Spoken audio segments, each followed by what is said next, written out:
You are born in a small village hidden deep in the mountains, the kind of place that doesn't appear on maps and is mostly mentioned in quiet whispers by people who think ninja clans only exist in stories. Your village is quiet, disciplined, and extremely serious about secrecy. That's partly tradition, and partly because everyone here is professionally required to not exist. Congratulations, you are the daughter of a ninja family.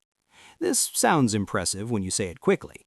It sounds less impressive when you realize that growing up in a ninja clan mostly means everyone assumes you'll learn to climb walls before breakfast. Your training starts early. While other children learn things like reading and basic social skills, you are learning balance drills on narrow wooden beams and how to move across gravel without making a sound. Your instructor is your mother. She is patient in the way mountains are patient, calm, immovable, and completely uninterested in excuses. You fall off the beam a lot. This is considered part of the training. By the time you are 6, you can run across rooftops faster than most adults can run on the ground. You can climb trees without thinking about it, and land from heights that would make normal people reconsider their life choices. You are also extremely good at hiding. This happens naturally when your older cousins are constantly trying to ambush you with wooden training swords. Your village does not have a playground. It has a training yard. Your toys include throwing stars, practice daggers, and something called a balance log, which is treated with the seriousness of a national monument. Bedtime stories are not about princesses or dragons. They are about legendary Shinobi who infiltrated castles, escaped impossible traps, and once waited inside a ceiling for 3 days to finish a mission. You quickly learn that patience is not optional in this line of work. School is different. You still learn reading, numbers, and geography, but the geography lessons focus on mountain passes, escape routes, and the fastest way to cross a river while leaving minimal footprints. Physical education involves obstacle courses that look suspiciously like military training facilities. You assume this is normal. It takes years to realize most childhoods do not involve learning how to disappear into shadows before losing their baby teeth. By the time you are 12, training becomes more serious. You learn about weapons, not just how to use them, that part is easy, but when not to use them, which is much harder. You practice with short swords, throwing blades, and bows. You learn how to disable opponents twice your size and escape restraints designed specifically to prevent escaping. But your instructors repeat one rule constantly. A ninja who fights has already failed. The goal is not victory. The goal is completion. Sometimes that means infiltration, sometimes information, sometimes leaving a place exactly the same except for one important detail. You also learn the less glamorous parts of the job: how to sit still for hours, how to observe people without being noticed, how to listen through walls, and how to do all of this in extremely uncomfortable positions. You discover rooftops are much colder than they look.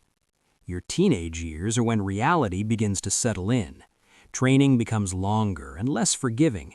Missions are discussed in the village hall, and although you're not yet involved, you hear enough to understand the outside world is far less peaceful than your mountain home. Political conflicts, rival clans, assassinations. You realize your quiet village is connected to a much larger and dangerous world.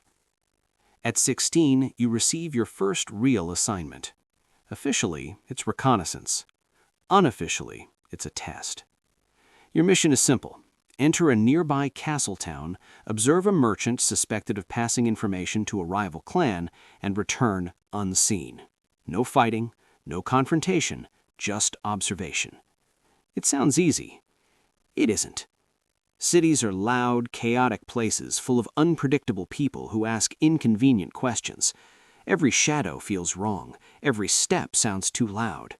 You suddenly appreciate how quiet your mountain village is. Still, you finish the mission. You return before sunrise. Your report is short, precise, and accurate. Your instructors nod once, which, in ninja culture, is basically a standing ovation. Over the next few years, missions become more complex. Courier work, intelligence gathering, occasionally sabotage. You learn disguises, traveler, servant, merchant assistant, whatever role lets you move unnoticed through a place. You also learn that real missions rarely follow perfect plans. People panic. Doors that should be unlocked aren't. Things go wrong. You adapt. Adaptation, it turns out, is the real ninja skill. By your 20s, you are considered a full member of the clan. You are fast, disciplined, and very good at being invisible in crowded places. You've completed enough missions that younger trainees now watch you the way you once watched your instructors. Your life follows a pattern. Training, assignments, long hours of observation followed by brief moments of action. It is not glamorous. Most missions involve waiting. Sometimes you spend an entire night on a rooftop just watching a single window, making sure the right person leaves at the right time. You've learned that patience is still your strongest weapon. Years pass. Clans rise and fall. Alliances shift. Politics change in ways that require people like you to stay flexible and very discreet. You grow older. Not old, ninjas rarely get the luxury of old, but experienced. Your movements become more precise, your decisions faster. You rely less on speed and more on timing, less on strength and more on strategy. Younger ninjas sometimes ask what the job is really like. You tell them the truth. Most of the time, nothing happens. And that's how you know you're doing it right. One evening, after a long assignment, you sit on the roof of the village hall watching the sun disappear behind the mountains. The air is cool, and the village below you is quiet, just as it had always been. A few young trainees are practicing balance drills in the yard. You recognize the determination on their faces. You also recognize how many times they are about to fall off that beam. You smile slightly. Some things never change. The mountains remain silent. The village remains hidden. And somewhere out there, another mission is waiting for someone who knows how to move through the world without leaving a trace.